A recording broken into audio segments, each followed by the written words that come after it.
Hello everyone, welcome to Grip and Nibs. I'm Count Chocula, and today I have an ink review that I have had completed for like 4 or 5 months, maybe, but procrastination and laziness has had quite a hold on my existence. Okay, so today we're going to be talking about Graf von Faber-Castell Carbon Black. This is my current go-to black ink. Pretty fantastic. Comes in this absolutely stunning bottle, very heavy, heavier than an Iroshizuku bottle, actually. So yes, here's the pretty bottle. Nice mouth for filling pens. Comes in a box like this. All right. So a little bit of information. This is apparently conforms to the ISO 12757-2 standards. Kind of like raw und klingende Dokumente schwarz. However, this does not have the intensely waterproof capabilities that the R&K does. As you will see in the samples, it's still pretty water resistant. It's described as indelible, but I don't know. In my experience, that was not the most accurate thing, but it definitely has water resistance. Okay, so start off. Oh shoot, I forgot to get the swatch. Let's just grab that. All right, where are we going here?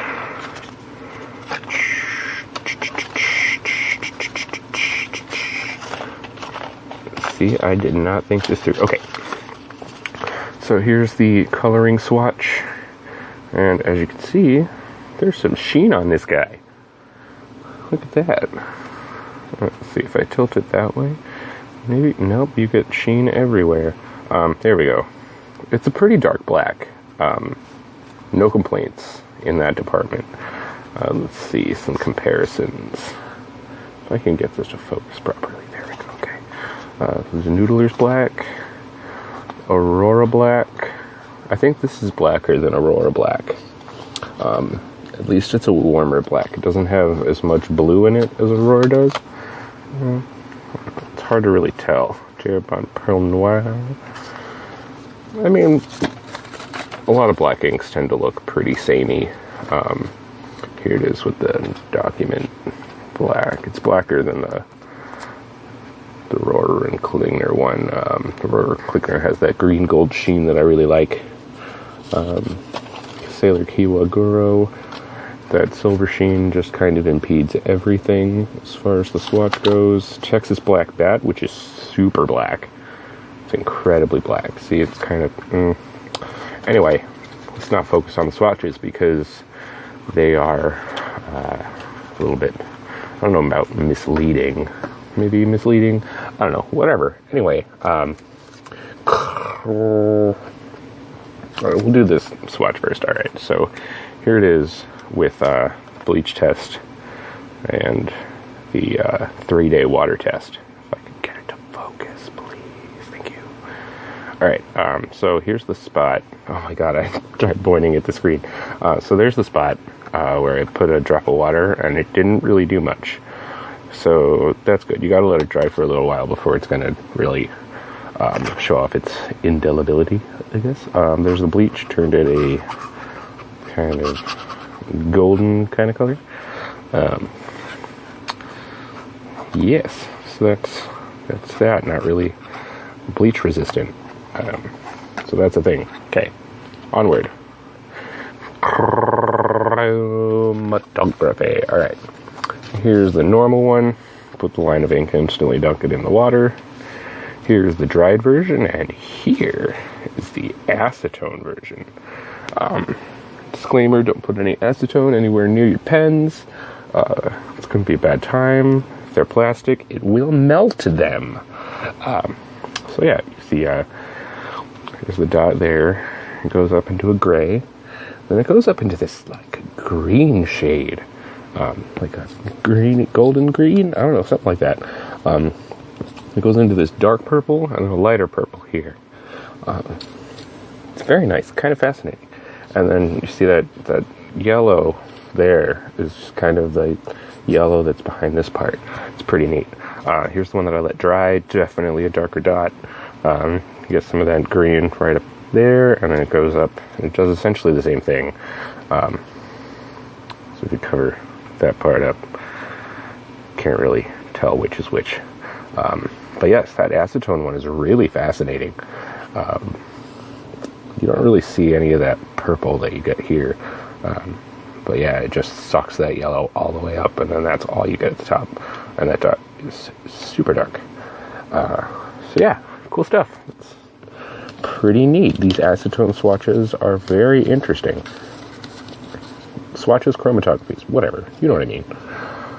Okay, now, paper tests. Top down in density and quality, kind of. Clairefontaine, 90 grams per square meter.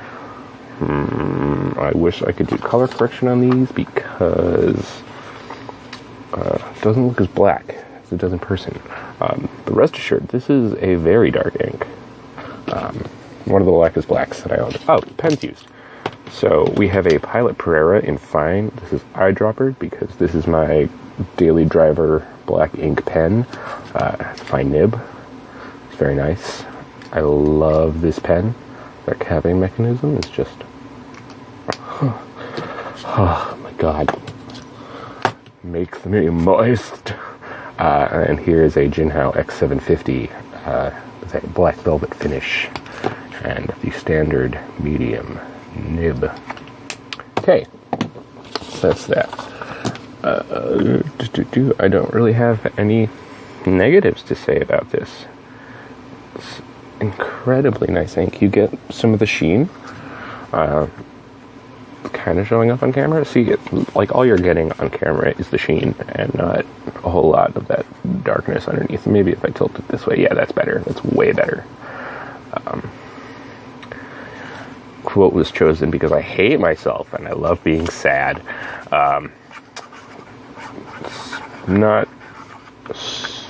It's pretty wet ink. That Pilot Pereira is relatively wet for a fine nib.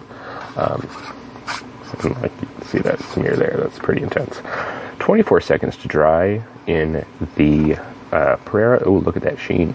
And then 27 in the Jinhao. Dry times are a little long on this one because it's very saturated and pretty lubricated. Flow is very nice. Water test. You get a lot of that green that you saw in the chromatography, that greeny gold color. But you could still see what was written underneath. So that's a thing. That's not bad. And these dots. This one kind of took it mostly away. These were left to sit for about half an hour. And then this one, it's a lot clearer. Okay, and then no feathering, no bleed, a little bit of echo. It's a dark black ink, so that's not too bad. But yeah, it's pretty good. Not bad. Good stuff. Alright. Fabriano Echo Y, 85 grams per square meter. Maybe if I do that. Yeah, there we go. That's better. Okay. Again, no problems. No bleeding or feathering. No spreading. It's very well behaved. It took 14 seconds to dry in the Pereira and then 25 in the Jinhao. Not too bad. You get that sheen again in that big swatch water test. You get more of that green and gold. It seems like it did better on this one than it did on the Clairefontaine. Kind of see where those lines and dots are. So that's not too bad. And you could definitely see it in the Jinhao one. So that's not too bad. So I'm not really sure why this is described as indelible, because even though it doesn't go away completely, it still kind of goes away. Not really any echo. No bleed, of course. So that's good. Rhodia, 80 grams per square meter. Again, very nice, very black, very well behaved, no hard starts, no None of that. It's all good. There's the smear there. Smear there. Definitely see which pen is wetter. 11 seconds in the Prera and then 29 in the Jinhao. Dry times are relatively consistent across the papers, except for in that Prera that took a way shorter amount of time than expected. Not really any of that sheen in the swatch on this paper. Water tested really well. Definitely read that. Definitely see the dots. It gets hazy, but that's about it. So that's good. Not really any echo.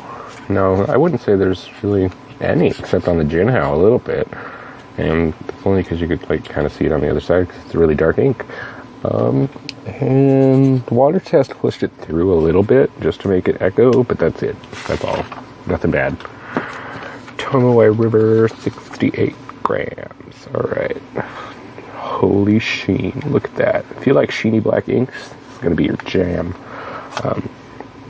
Let's see. Get that a little closer. Yeah, there we go. Whoa! Get sheen in that writing on all the pens. Very well behaved. No spread, nothing like that.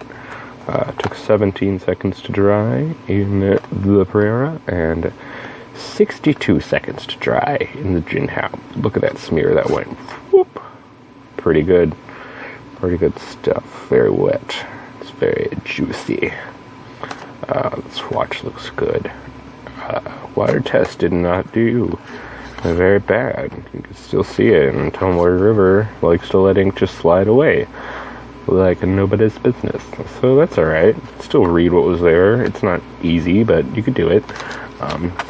And then nothing on the back. Let's see if I put it there. Maybe you could see what's on the other side, because that's about all. Tomoe River, 52 gram per square meter. Again, incredibly well behaved. You get some of that sheen, not as much as you get on the 68 for some reason. Still looks really good. Yeah, no complaints really. Dry times were shorter, 13 seconds in the Prera and 48 in the Jinhao. The swatch doesn't seem to go quite as far. It still goes pretty far though. It's pretty dense. Good stuff, good stuff. There's the swatch. And I'm not sure what's going on there, but it looks pretty cool. Kind of like a shiny oil slick. This is completely dry. Because, I mean, if it didn't dry after 3 months, we'd have a problem seeing nothing. But yeah, that's pretty cool. Like, just threw a big drop on there, let it dry, and see what happens. And that's what happened. Water test. It's alright. It's not bad. That's pretty bad. And that's not the best. But if you lay it on thick, you're going to be able to see it. Didn't stain the page at all, really. Or dye it. I don't know, something like that. Definitely a lot of show through. It almost bled in that huge dot. That's a huge dot. Total fluke. But yeah, an ink as dark and saturated as this probably wouldn't want to write on both sides for very long. So that's that. HP Premium LaserJet, 32 pound. Yeah, not bad. Spreads a little more than it does on the Tomoe River, but that's to be expected because everything does that. So there's put this one on top. But still very well behaved. No huge complaints about it. I didn't hate writing on this paper with this, as far as I remember. Smear, scrubby, 8 seconds to dry in the Prera, 25 in the Jinhao. It's the same as it was on the more premium papers, which is interesting. Swatch, you get a little bit of sheen. Water test. Ooh, like really kind of haywire. You can still read it. And dyed the page quite a bit in those parts, but still visible because this paper is more absorbent than the others. No echo, no bleed. Barely tell that anything was on the other side, so that's cool. Shitty 20-pound copy paper. It's not terrible. Surprisingly, you get a little bit of bleed in some of the most wet parts. The wettest parts. English is the language that I speak. But yeah, this is really, really good performance for this paper. If you've seen my other ink reviews in which I've used this paper, this is surprising. So I definitely recommend this if you have to use black ink on garbage paper a lot of the time. That spread's pretty intense though. So that's the thing. It only took 2 seconds to dry in the Prera. It dried almost instantly. That barely smeared at all. And then 9 seconds in the Jinhao, which is super wet. So it's not too bad. Swatch, you get no sheen whatsoever at all, but you never do on this paper. Nothing will sheen on this paper from what I know and have experienced. Water test blew it up, but it's still a way better water test than we've seen on other inks on this paper. You can still see it there because it just sucks itself right into the page. So let's take a look at the back and see what happened. Alright, you get definite bleed in spots, but only in the Jinhao. I didn't get any bleed in the Prera. A little bit of echo, but that's all. Which is really good for this paper. Like, I'm pretty impressed. And even the bleed is only like dots. You don't get full on, like, you could read it on the other side completely. Water test pushed it through quite a bit, and that swatch, you get a lot of, like, I don't know, blah. But that's that. Okay, cool stuff. Staples filler paper. It's alright. Still spreads. You get some sheen, and that is really interesting what the water test did to these parts. Like, brought out that yellow gold that you saw in the chromatography, so that's pretty neat. We didn't see that on any of the other papers. And then sheen in that swatch. Took 13 seconds to dry in Prera and 90 seconds to dry in the Jinhao with that. So that's pretty intense. It's longer than it was on any of the other papers. All of them. So that's pretty interesting. Definite echo. No bleed though, so that's a thing. But yeah, this paper is very thin. It might be thinner than Tomoe River, if I'm honest, but I don't have a DIY way of calculating paper density, so take that as it is. And finally, Monomosity, 80 gram per square meter paper, because this is my favorite paper. No bleed. Well, no bleed. No feathering, no spreading. Get a little bit of sheen in certain parts. Not as much as on some of the other papers. But I really enjoyed writing on this paper with this ink. It's very smooth, very just nice. It's a very nice ink. I love it. It's my go-to black for a reason. Took 10 seconds to dry in the Prera and 36 seconds to dry in the Jinhao. It's not bad. Hazy sheen, not like shiny like it was on some of the other papers. Water test, really not too bad. There's definitely worse in this paper test category thingy. So yeah, really, really good. Not bad. And this ink is quite expensive. If I'm honest, you can see it through the other side. No real bleed. That's kind of where I scratched through the paper. But yeah, this is pretty expensive ink. It's about like $40 for the bottle. You get 75 milliliters though, so that's good. You're getting your money's worth. This bottle is gorgeous. Good packaging. Great performance. So at least get yourself a sample to try it. That would be recommended. I don't think you can go wrong with this ink. I definitely want a bottle of their Stone Gray because I really, really love that gray. It's one of my favorites. Once I get a bottle, I'll do a review of it. Because currently I only have it in cartridges. But that's not about stone gray. This is about carbon black. It's really good black. Definitely like the blah, blah, blah, blah, blah, blah. Anyway, I had fun. I hope you had fun. This was fun. So yeah, bye.